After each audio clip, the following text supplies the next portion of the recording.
The story of Federico Chiesa at Liverpool is one of those tales that begin under suspicious eyes, pass through moments of pure frustration, and suddenly turn into the kind of narrative arc that makes any supporter cheer for something bigger than football itself.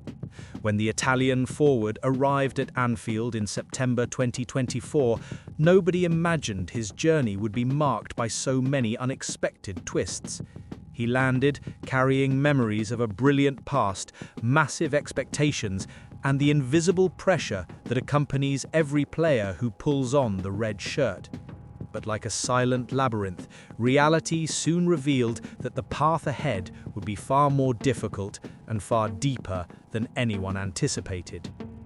The transfer, whose value could reach £12.5 million, seemed like an excellent deal for the Reds.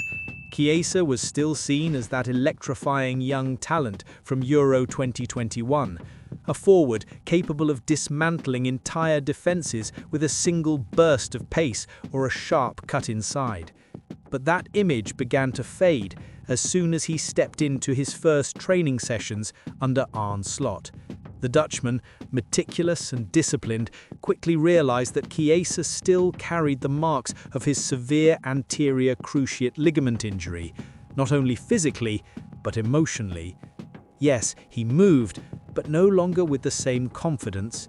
He always appeared half a step behind the ideal play, as if stuck in the past while the team surged towards the future. His first season was tough, so tough that not even the most optimistic supporter could ignore reality. Just 100 minutes played in the Premier League, a number almost symbolic, far too small for someone with such talent. During the domestic cups, he was given a few opportunities, but he failed to transform them into irrefutable arguments. Silly mistakes, hesitant decision-making, incomplete acceleration, everything pointed to a player unable to break the barrier between who he once was and who he could become again. The contrast between the collective triumph, Liverpool lifting the Premier League trophy, and the individual frustration was immense. It is hard to savour the shine of a medal when, deep down, a player knows he was not a protagonist in that story. For Chiesa, the pain was silent, almost existential. He knew he needed more. The club knew it too. Journalists soon began suggesting possible destinations for the forward. The noise grew so loud that it seemed impossible not to believe his departure was just a matter of time. When the symbolic confirmation of those rumours appeared, Chiesa failing to travel with the squad for the pre-season tour in Asia, many considered the matter settled. Headlines carried almost poetic pessimism. Chiesa and Liverpool, a story that ended before it truly began. But football enjoys challenging narratives, and Arne Slot, in a calculated way, saw opportunity where others saw nothing but failure. At the restart of preparations for 2025, something shifted.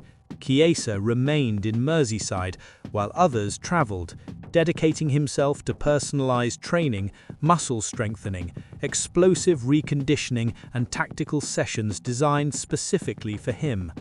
Slot wanted to understand the player, not the trail of disappointing statistics.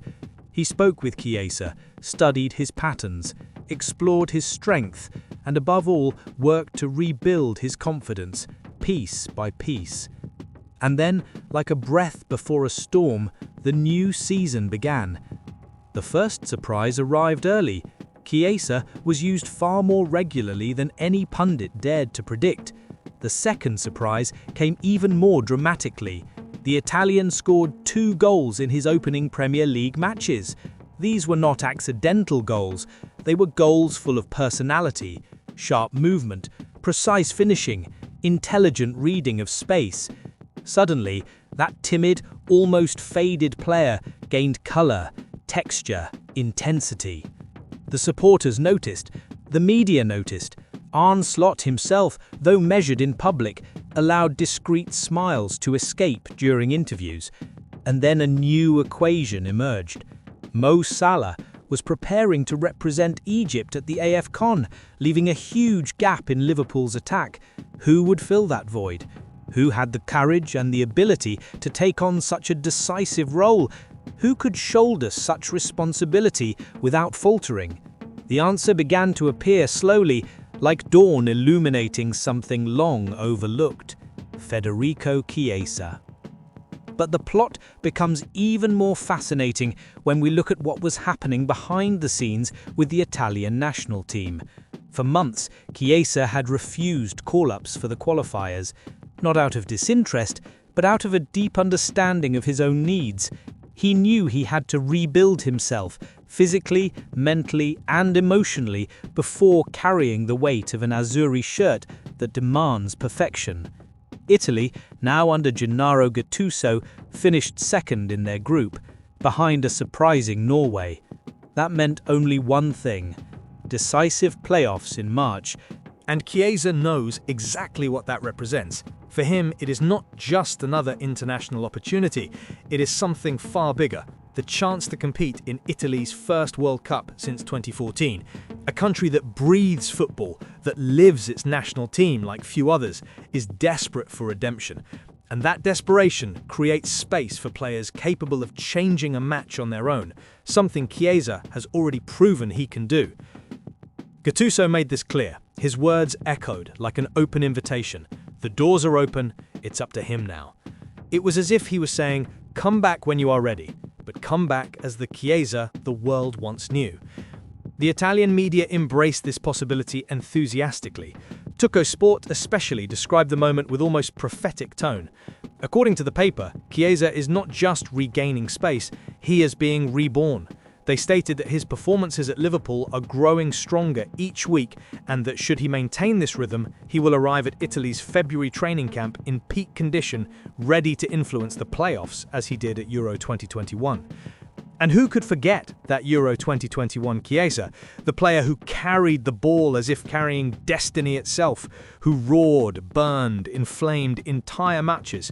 The young man who, for fleeting moments, seemed to channel Italy's entire competitive spirit into every movement. That version of him disappeared for a while, suffocated by injury and pressure. But now, everything suggests it may be returning, and perhaps even stronger. At Liverpool, the atmosphere around him has completely transformed. The squad sees him differently. Supporters, once skeptical, now show genuine curiosity. Every touch is observed, every burst of pace followed by a whisper, "Is this it? Is he back?"